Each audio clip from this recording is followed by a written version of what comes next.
Pernyataan mengejutkan keluar dari mulut bakal calon presiden Anies Baswedan saat menghadiri forum diskusi dengan pemimpin redaksi media massa di Surabaya. Acara yang diselenggarakan Partai Nasdem itu sontak membuat sejumlah pihak berpikir keras. Pasalnya, Anies terang-terangan menyinggung soal isu politik identitas yang juga belakangan ini ramai dikampanyekan Partai Umat. Kita akan secara lantang mengatakan, ya kami Partai Umat, ya kami adalah politik identitas.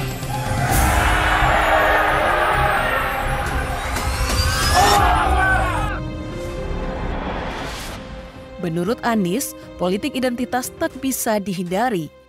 Dalam sebuah kontestasi politik, setiap calon yang bersaing selalu punya identitas yang melekat pada dirinya. Karena itu menurut Anies, politik identitas itu adalah sesuatu yang tak terhindarkan. Lantas, Anies kemudian mencontohkan jika calon yang bersaing adalah laki-laki dan perempuan, maka di situ ada identitas gender.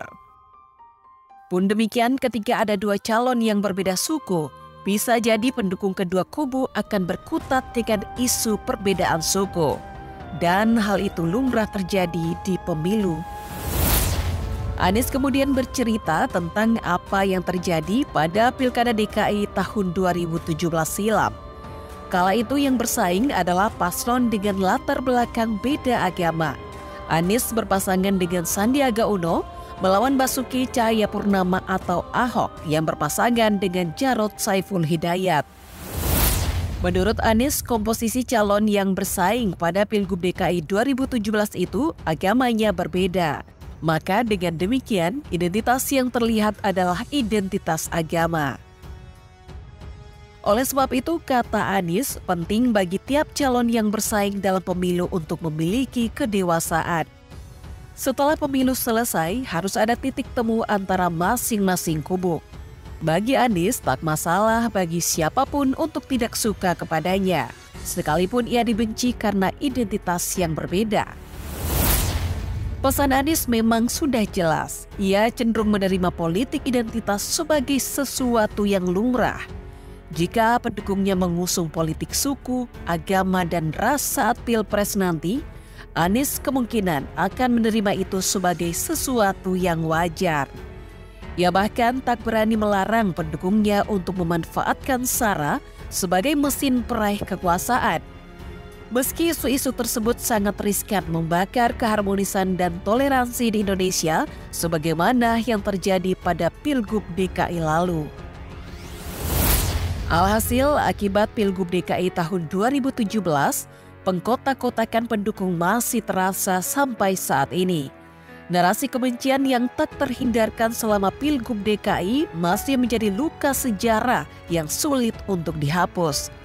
Keharmonisan antar tetangga menjadi rusak oleh perasaan saling curiga. Perbedaan tidak lagi dipandang sebagai sesuatu yang biasa. Hidup berdampingan dalam perbedaan menjadi momok yang menakutkan. Itu semua adalah dampak dari penggunaan isu identitas dalam Pilgub DKI yang disebut Anies sebagai sesuatu yang wajar terjadi.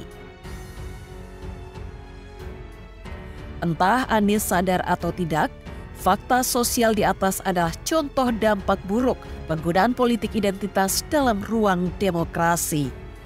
Dengan menyebut politik identitas sebagai sesuatu yang lumrah, ia seakan punya alasan untuk membiarkan pendukungnya menggunakan politik identitas pada Pilpres 2024 nanti. Pernyataan Anies Baswedan tentang politik identitas juga memiliki dampak yang signifikan pada toleransi di Indonesia.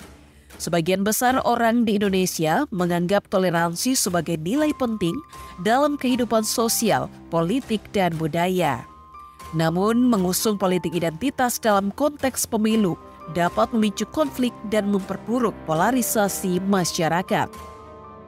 Sebagai pemimpin yang bertanggung jawab, Anies seharusnya mempromosikan persatuan dan kesatuan, bukan memicu konflik dan memperkuat perpecahan dalam masyarakat. Selain itu, pernyataan Anies juga dapat memicu stigma dan diskriminasi terhadap kelompok minoritas di Indonesia. Dalam konteks politik identitas, kelompok minoritas dapat diabaikan atau bahkan dihakimi secara tidak adil hanya karena perbedaan identitas. Ini jelas bertentangan dengan nilai-nilai kemanusiaan dan Pancasila yang menjadi landasan negara Indonesia.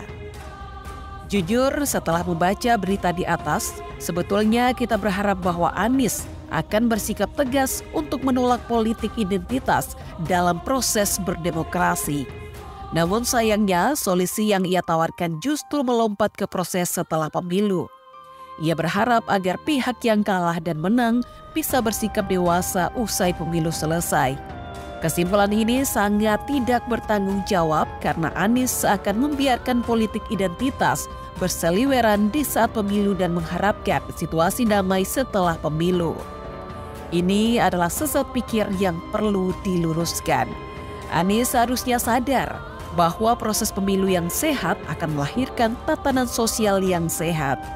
Namun jika proses pemilunya sudah diracuni politik identitas, maka tatanan sosial usai pemilu akan ikutan rusak seperti Pilgub DKI lalu. Karena itu sikap menolak politik identitas dalam kampanye pemilu perlu dideklarasikan sendiri mungkin. Jangan sampai kita membiarkan apinya terbakar baru dicarikan solusi. Kita seharusnya mampu mencegah api kebencian membakar Indonesia sebelum waktunya terlambat.